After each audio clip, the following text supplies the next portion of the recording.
Dear brothers and sisters, dear Father, on that blessed night of the Last Supper, the Eucharist was not yet made, was not yet invented. This is why today the tabernacle is empty. Jesus knew that he was about to be betrayed and taken to prison. This is why today's celebration finishes with us accompanying Jesus after supper to a place of prayer.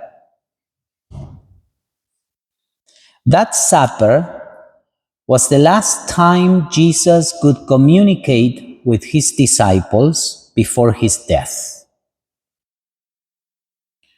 Jesus wanted to leave a treasure behind. He wanted to establish a people for generations to come. He wanted to stay with them forever and write his testament on their hearts. Jesus had to move forward, but he found a way to stay behind. 3 gifts he left tonight: his love, his body and blood, and his priests. So the first gift: a people cannot exist without law. The first thing Jesus did at the Last Supper was to teach the law of love, as we have heard tonight. The Gospel shows us Jesus teaching us to love one another as he has loved us. Jesus, however, was not content with words only. He taught with his example and, as we will do tonight, confirmed his teaching with his actions. That is why today there is also the action of the washing of the feet, not just the gospel. Jesus washed the feet of the one who would betray him. He washed the feet of those others who would abandon him. He washed the feet of the friend who would deny him 3 times.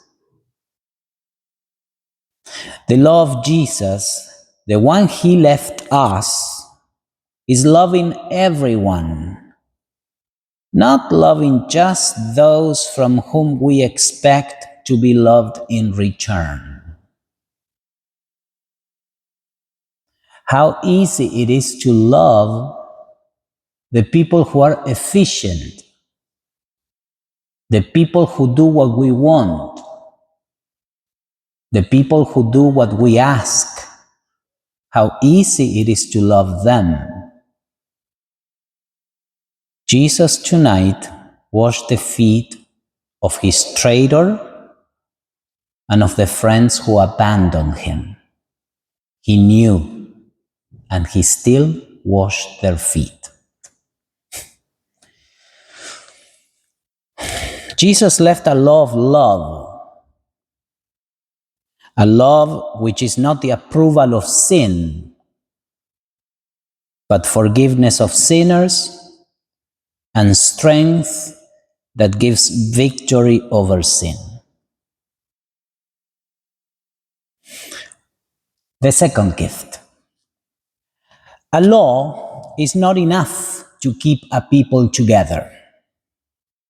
There has to be something in common, something they all share. Jesus wanted his people not only to be one, but to be one body. Jesus wanted his people to be one with him and in him. He wanted his church to be his body, as St. Paul says. Jesus wanted us to live with his own life as he himself lives with the Father's life. Thus, as the Father shares everything he is with the Son shares everything he is with us in the Holy Eucharist. This is what he came to bring. The Son of God came to bring us a share in God's own life. On Holy Thursday, tonight, Jesus will accomplish his mission with the institution of the Eucharist, anticipating in a sacramental way his total self-giving on the cross. Jesus gives himself to us, his greatest gift. And the third gift: there is no human body without head. There is no people without a leader. Jesus is the head and the true leader of God's people. His life and mission on earth, however, were about to finish. And Jesus wanted his friends, his chosen ones, to continue his way of life and his mission on earth.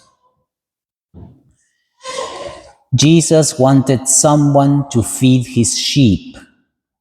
He wanted someone to teach his people his love. He wanted someone to give the Eucharist to his holy people. He wanted someone to keep his people together and defend them from his enemies.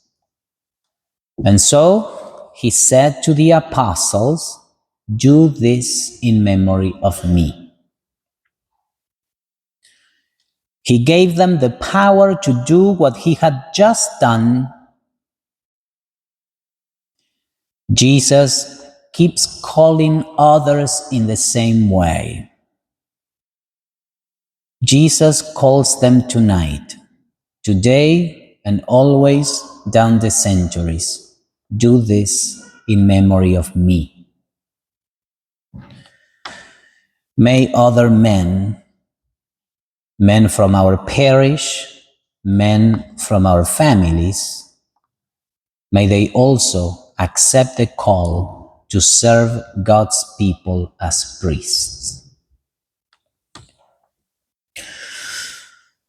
The night of the Last Supper became the most luminous night.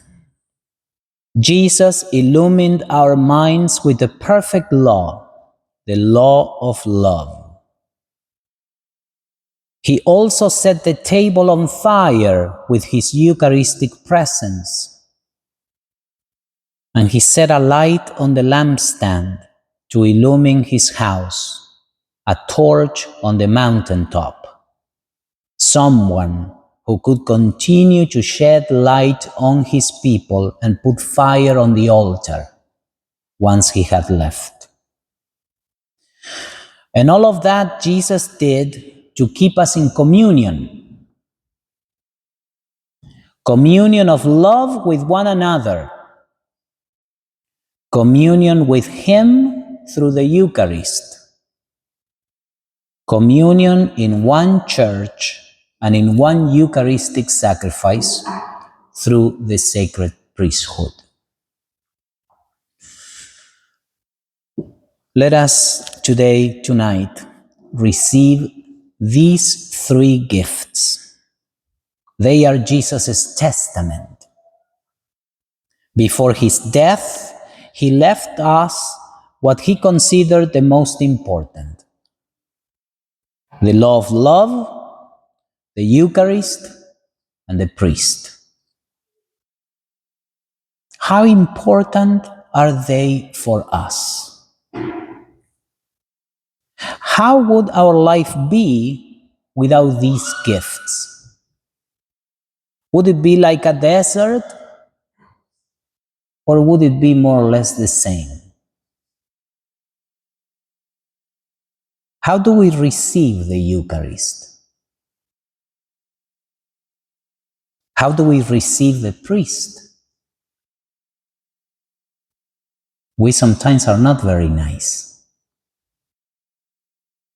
What do we do with that? How do we welcome our brothers and sisters? How is our love? May the love of God illumine our lives tonight and dispel the darkness from our hearts. Amen.